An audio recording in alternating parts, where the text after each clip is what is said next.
Hello and welcome to Turning Point Tactics, the competitive Kill Team 40k podcast and YouTube channel, focused on giving you the strategies and tactics to siege initiative every turning point. I'm your host Ryan, and I'm here to give you a threat guide against a variety of factions and give some tips on how best to defeat them. The idea of this adversary guide is to give you a quick reference for a team where I go through their strengths, their weaknesses, their main gotchas, and how best to counter them. I can't unfortunately cover every eventuality, and there's a reason to break every rule. This is just focused on the key principles to get you started.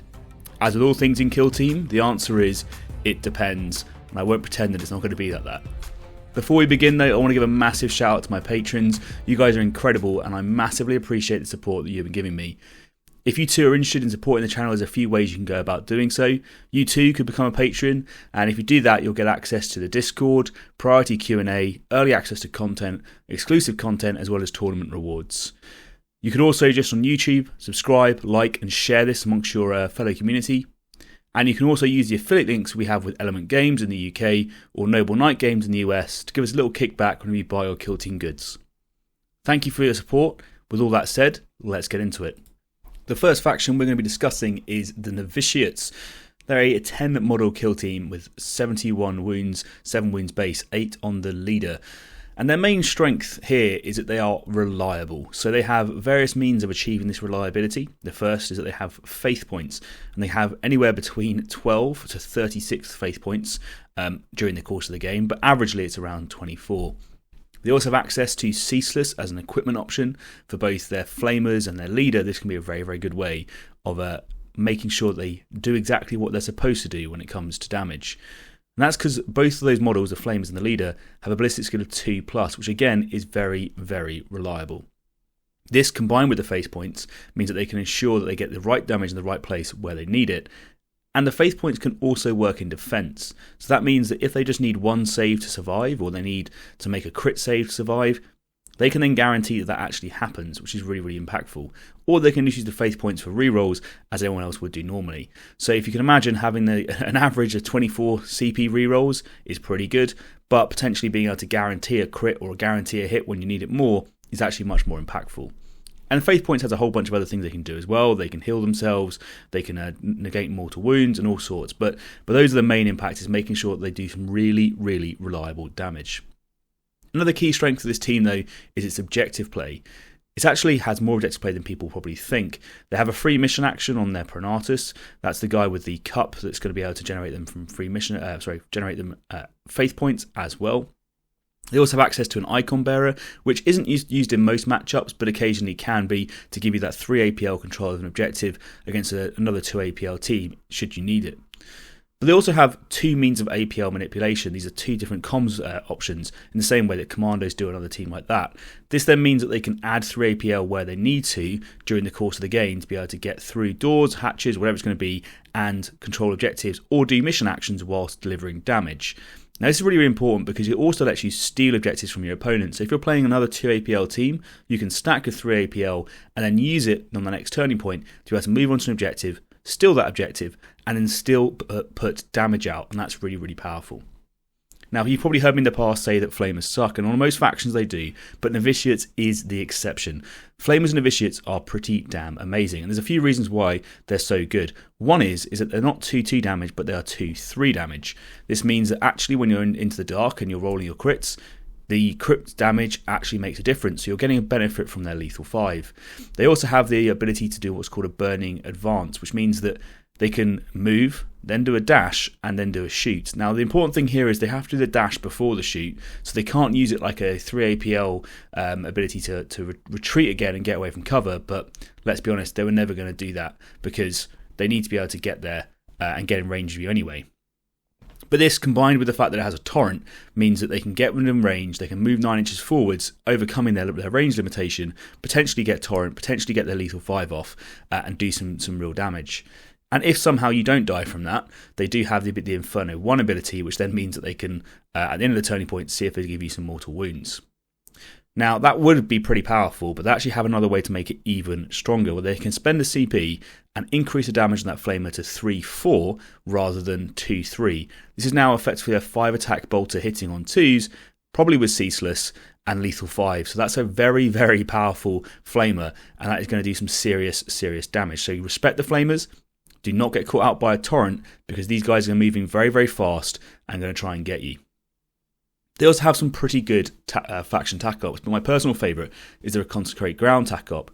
This effectively means they just need to choose an objective which is more than 6 inches from their deployment zone, so somewhere in the midfield.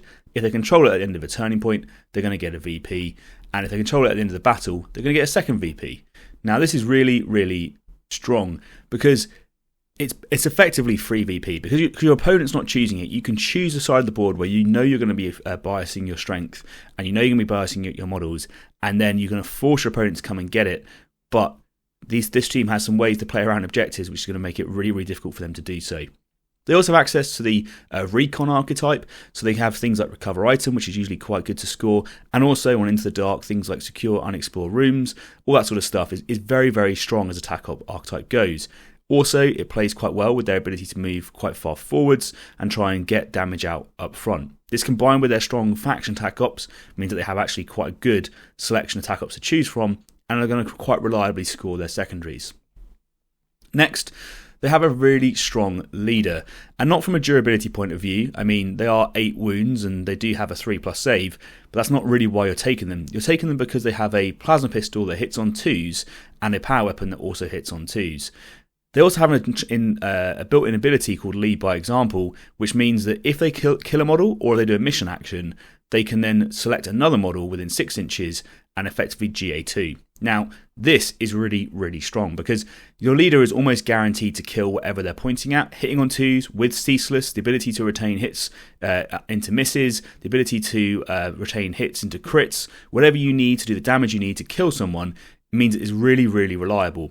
And particularly on something like Into the Dark, you're always doing mission actions to get through hatchways. So this is actually really, really strong for them. So this model is going to go forwards, it's going to delete a model, and then when it does, it then means you can GA2 another key threat into another model, which is really, really strong. So their leader is exceptionally good, and if you have the ability to kill their leader before they get to use them, I highly recommend that you do so. If not, the leader will kill you. Okay, the next thing I want to talk about is Into the Dark for this team. This team has a weird bias of being exceptionally good on Into the Dark. There's a few reasons for this. One of the main reasons is the Defenders of the Faith ploy. This is a 2 CP ploy that they use in the strategic phase, and what it does is, if you're on an objective at the start of the firefight phase, you can perform, if you're on a engage order, a free shoot or a free fight action. Now, that shoot action can be used to go on guard. Now, what this means is effectively you can throw a lot of very reliable models going forwards, models that hit on 2s, so when they're doing Overwatch now hitting on 3s, they want to be on engage anyway, they're probably on guard the last turning point, and now they're starting the turning point on guard. This is really, really strong, because it means that if you try and go into those rooms, they're going to be able to flame you, or if you delay, they're going to get to do their activation. And what this does, which is really important, is it stops that turn 2 initiative play where someone might try and do a first activation chain against you, where suddenly they weren't expecting it, but now you actually have a model on guard, or you have the ability to deny a charge, wherever it's going to be, where they're not thinking it's going to happen. It also lets them do a little interesting moves where they can just charge block you, wait on an objective, and then know that at the start of the next turning point, they're going to fight you at the beginning rather than having to do it in the last turning point, or potentially double fight, which is again really strong for them. This, combined with the fact that they have quite so much APL manipulation and free mission actions and the ability to GA2 on mission actions, I think plays really, really well for them in Into the Dark. So Novitiates are a strong team on Into the Dark, and they're still okay on open board, but they are particularly strong on Into the Dark. But they do have some weaknesses, so let's cover those now. Firstly, they are fragile. They are only 7 wounds, they're only a 4-up save except for the leader who has a 3-up. That means that they are particularly unforgiving. If the model is exposed and left in a way that it can be shot, and they do have some way to get around that, but if it's in an area where it can be shot, it will probably die. The team itself will fall apart to bolter fire. If you can shoot twice during your activation, you'll probably kill each time you shoot, and that's something that they need to be very, very aware of as they go forwards. So they have to position very carefully, and if you can get good shots on them, they will fall apart like paper. They also really don't like reciprocal damage. This is both in melee and in the shooting as well. And the reason why I say that is because the melee operatives are 7 wounds, and most melee operatives deal 4 damage per hit. So if they go in and they try and kill you, but they take 4 damage in return, they're now wounded, and that's going to impact their ability to perform for the rest of the game. If they were 8 wounds, they wouldn't care so much, but they are going to worry about this. They're also 2 APL, and they're flamers, as I've said before. They're not able to do their 3 APL tricks unless they just dash forwards, but the chance of them getting range is low. So they usually have to use a move and dash, and they can't dash after their move. So they're usually sat in the open once they've done their thing. So they have to be very careful where they're using their comms, and they have to be buffing the right people to stop them from being exposed, because if they don't kill, or they only kill one model, they can get traded with very, very easily. The other thing that this team has as a weakness is it has some quite key threats, as we talked about. Those flamers and that leader are very, very obvious, and everyone knows what they are. So once those models have been killed, they then start to run out of effective damage dealing. They have a few good melee operatives, but that's obviously harder for them to get into, and as I talked about, they don't like taking that reciprocal damage during it, and they don't have too many operatives that can then back up the damage that those operatives are dealing. So if you kill those key threats early, suddenly the team starts to fall apart. Again, they're also only 10 activations, so against the Horde teams, they really struggle because they're trying to set up this ability to be able to go onto objectives at the end of the turning point, then go on guard, and then be able to punish you in the next turn. Well, potentially, if they do that, then you're going to be able to have the option to kill them before they get to do it on the next turn, or whatever. So that's a thing that you can play around. Next, they have a real issue with resource management. So they do have, as I said, anywhere between 12 to 36 faith points, and they have an average of 24. Now that is because they're going to have the Pronatus generating them 3 faith points every turn, and as a faction they're going to generate 3 faith points every turn. They also have a ability in a tactical ploy to be able to generate D3, which gives them the maximum of 36. However, they're not going to be getting that much that often, and experienced players are going to target that Pronatus, kill them early, and mean that they can't generate their maximum amount of faith points. This gives the player a problem set because they have to try and maintain their faith pool for future uses, and some of their abilities can be quite expensive.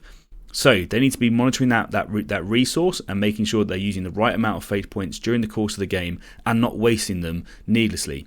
So this gives them a real resource management issue, and they have to be constantly aware of it going forwards. Another weakness, unfortunately, of this team is the Inferno rule. It's not very impactful, and because it applies at the end of the turning point, usually when it does become impactful, it's already the outcome's already happened, right? So it's not the best of faction rules, and not all the models have access to it. So therefore, the tack-up that's related to it isn't very good. Now, if you had a team entirely of their flamers, it would be absolutely amazing, but unfortunately, you don't. So the Inferno rule itself is something that I wouldn't really bank on doing too much for you. It's more of a nice to have that happens every now and then. And finally, in weaknesses, I think their team choices is a bit of an issue, and that's because there is a lot of options that you can be taking, but you only have 10 models at a time.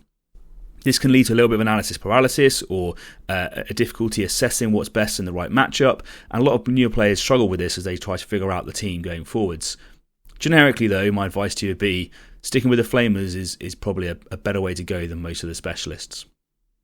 Okay, so let's talk about some of the gotchas, because this team has quite a few. So, Blinding Aura is the first one. Now, we talked about faith points and what they can be used for, and Blinding Aura is one of those uses that happens during your shooting phase rather than theirs. And the idea of it is to stop you being able to shoot someone that you were hoping to you were going to be able to shoot. So what it does is, if you're more than 2 inches from an enemy operative, you can spend Blinding Aura, and that friendly operative is treated as being in cover. And if it has a conceal order, it is treated as always having a conceal order regardless of any other rules. Note, this doesn't mean that you get both of those. If you're on engage, you just get a cover save, but if you're on conceal and in the open, you can stop yourself from being shot. Now this is really, really powerful, because you can be sat there, everyone thinks they're going to get a free shot against you, you spend 2 faith points, and suddenly you're not being shot. Now there is a way around that though, which we'll talk about when we come to the counterplay, but something to be aware of. If you see a Novitiate right stood in the open, it might be that they're saving those faith points for that Blinding Aura, and they're going to try and get away with it. Next, we talked about this already, the leader GA2, and it works on both a mission action or a kill, right? And that's really, really important, because in ITD, they're guaranteed to be able to get this GA2 off. So if you see the leader at the back of the room next to a flamer, that's a high priority threat for you to try and get rid of, because they're going to activate the leader, they're going to move shoot someone or kill something, or they're going to open a door, do a mission action, wherever it's going to be, and then GA2 into the next model to be able to do it. It is range limited to 6 inches, so they don't have an infinite range on it, but something to be very, very aware of. The leader can be doing quite a good and effective double fight or double shoot right at the start of a turning point. Defenders of the Faith then, and we talked about this earlier, right? The ability to go onto an objective, spend 2 CP, and at the start of the turning point, go on engage. Or characters can go on guard. But what it also means is an open board, you can do the same thing and you can get a free shoot action. This is really painful against teams that are activated by Novitiates, so elites for example, because you can move out with your sister superior, you can shoot someone with a plasma pistol in your last activation, you can be on an objective, you can spend 2 CP, and you can shoot someone else with a plasma pistol, and she is so reliable at doing so, she's likely to get the kill. This also opens up the ability, as I said, to be able to throw a model onto an objective, pass in combat, and at the start of the next turn, fight before they get to do anything. And that's really, really strong. They have the Repentia Mega Crack. So this is a combo where effectively they can whip their Repentia to be able to give them an additional movement range. They can then also give that Repentia an additional APL via that comms method. They can give that Repentia a crack grenade, and now suddenly they're charging a really, really long way that you weren't expecting, an extra 2 inches plus the 2 inches for the charge. They're getting into combat where they are pretty effective with their large Eviscerator chainsword, killing a model and then throwing a crack grenade at another model. Again, this is a big potential for a double kill.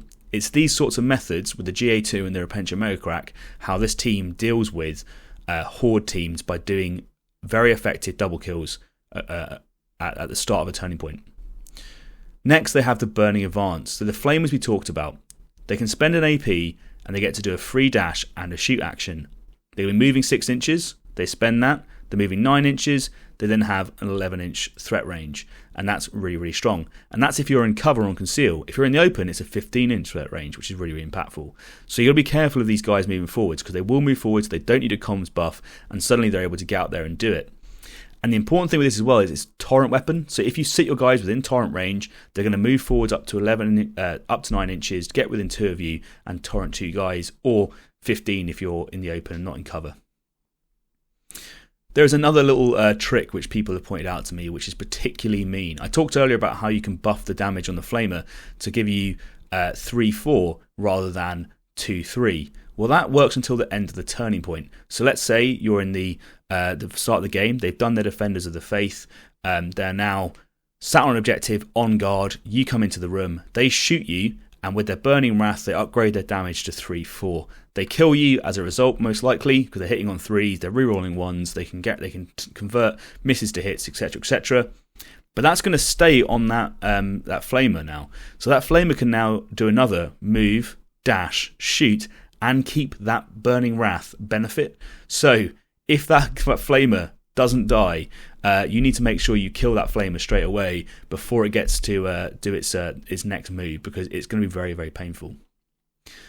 They also have a strategic ploy to give their pistols infinite range. This isn't impactful on most of the operatives, but it is very impactful on the Sister Superior. Most people, when they look at a plasma pistol, think to themselves, 6-inch range, I'll play around that, no issues. With the Sister Superior, that is going to be a very long range threat, and it's going to do a lot of damage very, very reliably. So be aware of that. They're going to spend a CP during the strategic phase. They should let you know what it means. But when you see them at the back on engage, you know that actually that's an infinite range weapon, and it's actually a plasma gun hitting on 2+. Okay, so let's talk about some quick counters then. So, double shots. Blinding Aura effectively stops you from shooting one model during an activation. It does not stop you shooting against 2 models. So if you give yourself 2 targets, the AP that you spent on that shoot action is refunded. So if you can see 2 models, you can select one as initial target. They will then use their Blinding Aura, and then you shoot the other target. You can also just get within 2 inches to be able to do this, but this is a really good way of guaranteeing that you're getting a shot off each turn, rather than them just spending 2 faith points to deny you any shooting. Also, just as I said, getting within 2 inches works, but another thing you can potentially try and do is burn their faith points. If you have the two shots that you want, I would still start declaring it to make them burn the faith points, and if you get the shot, you get the shot, if they let you have it. But I want to try and reduce their faith point pool by making them use stuff like that early on where possible. Another way to really help you get rid of their faith points is killing the Pronatus. The Pronatus is the lady with the cup. She sits on objectives, she generates some 3 APL every turn, 3 faith points every turn, and she does 3 mission actions. So, for me, as far as I'm concerned, you want to make sure you're killing that lady as soon as possible so that you reduce that total faith point pool that they have, in a similar way to killing the leader of the Kazakin. You want to make sure you limit your exposure to objective threats. If you know you cannot get on an objective and keep it, you want to make sure that you're not going to put a model on there which they can just move next to and then flame you, and then Defenders of the Faith and flame you again at the start of the next turning point. That would be really, really bad for you, particularly elite models. So be aware, are they going to be able to reach that objective? If you're on open board, you can position to be able to kill the models that are on the objective. If you're on ITD, you need to probably try and use guard or some other means to cover that objective and stop them getting free Defenders of the Faith going forwards. I think you need to make sure that you have a good threat priorities with this team. The leader, as said, is an absolute menace, and with the GA2 ability, you cannot afford to leave her alive. Most teams will play this where they'll sit the leader 6 inches away from 2 of their flamers or the buffer Repentia, and now suddenly they have a very, very effective double kill capability. Particularly if the leader has been comms buffed, she can then charge, she can fight, she can shoot with a pistol, she can GA2 in someone else who can charge, fight, and shoot with a crack grenade potentially, or use the flamer. So, my personal threat priorities with this team is if you have the opportunity to kill the leader, you should be killing the leader. If you have the opportunities to kill the flamers before they move up and do their burning advance, you should be killing the flamers. And if you have the opportunity to kill a buff Repentia, you should be doing that as well. Their faith dice are very, very useful for being able to overcome their armor saves. So they only have a 4-up save, but they can guarantee those saves. So if you're using no AP, it'll quite quickly go through. Or they'll quite quickly save it, sorry. However, if you have access to armor piercing, you can just remove their ability to even roll the dice or fail it or convert it in whichever way. So hitting them with AP2, for instance, means that you can guarantee kills rather than them guaranteeing living.